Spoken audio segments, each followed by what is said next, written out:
Hi everybody, my name's Dal. I'm here with Max State and Jonathan Thompson. We're going to talk about our movie and TV search application called Watch It, which we've developed over the last 3 weeks. And yeah, let's crack right on into it. So I've introduced the team. We're going to talk about what our app is, the problems that we needed to solve. We'll talk about some of the technologies that we've used. We are going to present a back-end component and a front-end component, so myself, Max and Jonathan. We're going to talk about the problems and the challenges that we encountered and how we got over those, and some of the software development practices that we've used over the last 3 weeks, such as stand-ups and pair programming. So as of this recording, 25 years ago, Google introduced the search engine to the world, the Google search engine. And now the Google it is kind of like a term that's pretty much regular every day. So we decided to create our own term called Watch It. And our app is designed to help users discover and explore movies and TV shows. I guess the purpose of it is we built the app to make it easier for users to find information about their favourite movies and shows and to incorporate what we've learned over the last 6 months. The problems to solve is we recognised that there was a need for a very, very user-friendly platform with vibrant colours. And we also realised that we needed access to a movie database quite quickly, as there's millions of movies out there able for you to search. So at the beginning, we got together and I went and chose a colour palette. We then used tools like Figma to create a must, shoulds and coulds. So we set targets for ourselves to create minimum viable product. So a homepage, a search bar, API connection to our database, so on and so forth. And then how I would give out the work is we use GitHub and we use Slack to communicate, and my teammates would create their own branches to work off. So to talk about our tech stack that we use, so we use Node.js as a development environment. We used Axios to fire off HTTP requests to the API. We use Firebase for authentication so users can register and log in. We used GitHub for version control. We also used ESLint and Prettier, so as we're all working remotely, we all can stick to one consistent syntax. We also used VS Code, which is the commonly known IDE. We use React for the front end. We also use the movie database, which is a free API to use, which got us moving quickly without having to create our own backend and data set. And it's sign up is free, and they give you an API key immediately to use with plenty of documentation. So now I'm going to talk about a front end and a back end component that I created. So we'll talk about the back end first of all. So we used Axios and we made a helper function called make request, which essentially saves us from repeating ourselves throughout the code base. And it fires off a GET request to the URL, and the URLs are different depending on what information we wanted to get back. So on line 8, you can see that we hid our API key. We don't want to submit this, we don't want to push this up to GitHub for everyone to see. And it returns a response, and then from there on in, we created a number of functions that are available in the app. So, search movies using a query. We can return the trending movies for the day, the trending TV shows for the day. We can search a movie by its specific ID. We can return top rated movies, top rated TV shows, which we use in our app. And all of these functions are actually exported and they're in one file, so ready for the rest of the application to use. So I'm going to talk about the search bar that I created. So when the user hits the homepage of our application, it's one of the first things they'll see, and most likely one of the first things they'll interact with. And we use React State Management, which allows us to update and store the search results. So when a user submits a search query, this function is called within the search results data. And then the data, once it's received from the API, is passed to the function. And then once set search results is called, it updates the state of the search bar with the new results and triggers a re-render of the page without any refreshing. And if there are any errors, so if the user doesn't enter a valid search term or the API connection failed, we use a library called React Toast, which will give you a notification at the top to say an error occurred, and it's quite graceful without destroying the application. And then from there, it's just simple divs, forms, and then it's styled using CSS, which is, as you can see here.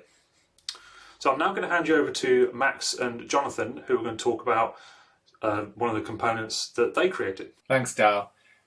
Hello there, my name is Jonathan and I will be talking to you about the Firebase authentication and sign-up process. So I created a login and register component for signing in the navbar.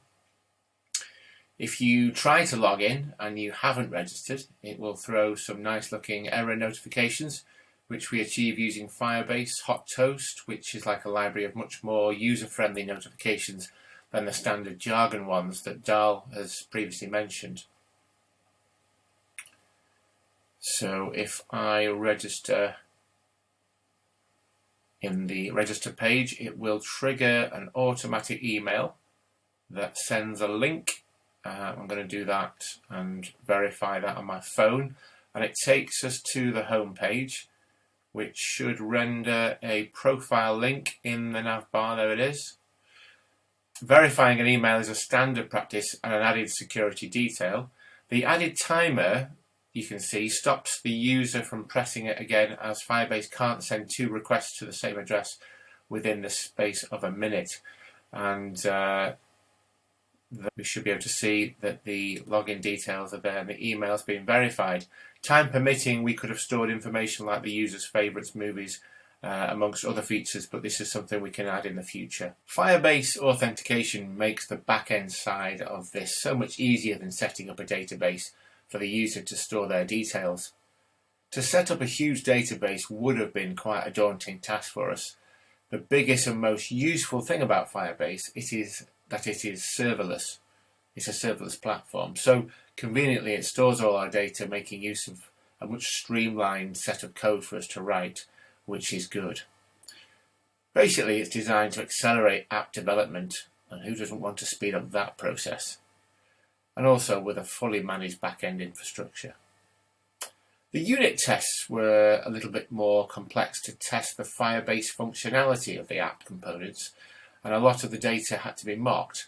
In hindsight, we could have tried Firebase's built-in testing suite that emulates mock data, and there is a built-in test lab which can identify problems before an app goes live. Problems and challenges, I've already loosely mentioned a few, but the API we used was huge, so sometimes the results would not come back as expected. There were so many filters in the API for the data that you wanted, and some of the top trending movies were coming back with Japanese titles and various other issues that we were having. The usual GitHub conflicts. You learn a lot making an app from scratch, but you learn a lot more from making mistakes. Take that from me. The last three there, you can see we communicated through Slack and video call to solve all our problems, and we did that a lot. We were all, we were really close network, I thought. The last 3 weeks we've been doing this. We had an organised plan with a step-by-step approach that was all on Figma, but then often we'd write step-by-step lists of who was tackling what problem at what time. We tackled separate tasks, but helped each other out if things weren't working. And I'd like to think that we worked well as a successful team would do in a workplace environment. I'm now going to hand over you to Max, who will talk more about his front-end components. Hi, I'm Max. Today I'm going to be showing you one of the components I created during the 3 weeks we had for this task. This component takes data passed down through props from a container component, which makes a call to the API endpoint, which is shown in the top right hand corner. This component not only displays the data, but also checks it to make sure what is being displayed is correct. This is shown with the poster check function, which checks if there is a poster path. If there is not, it will display a placeholder image which says no image is available. If poster path is truthy, it will display the correct image for that movie. There is also a more details component which displays more data about the movie in the card.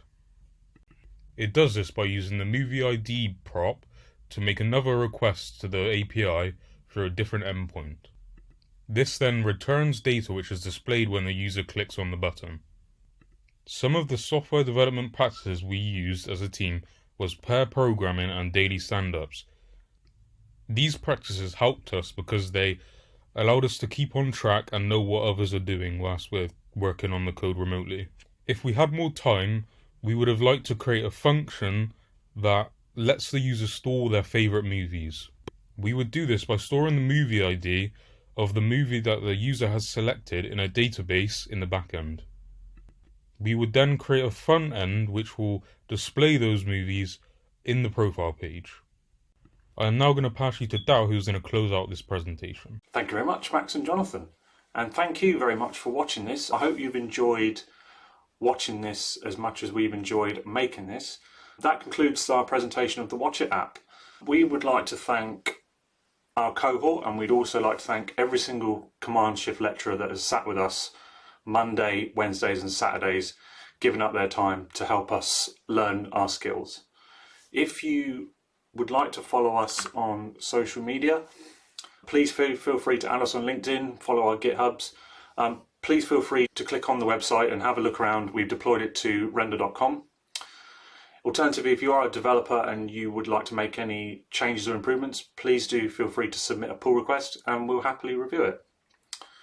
Thank you very much for watching, and goodbye.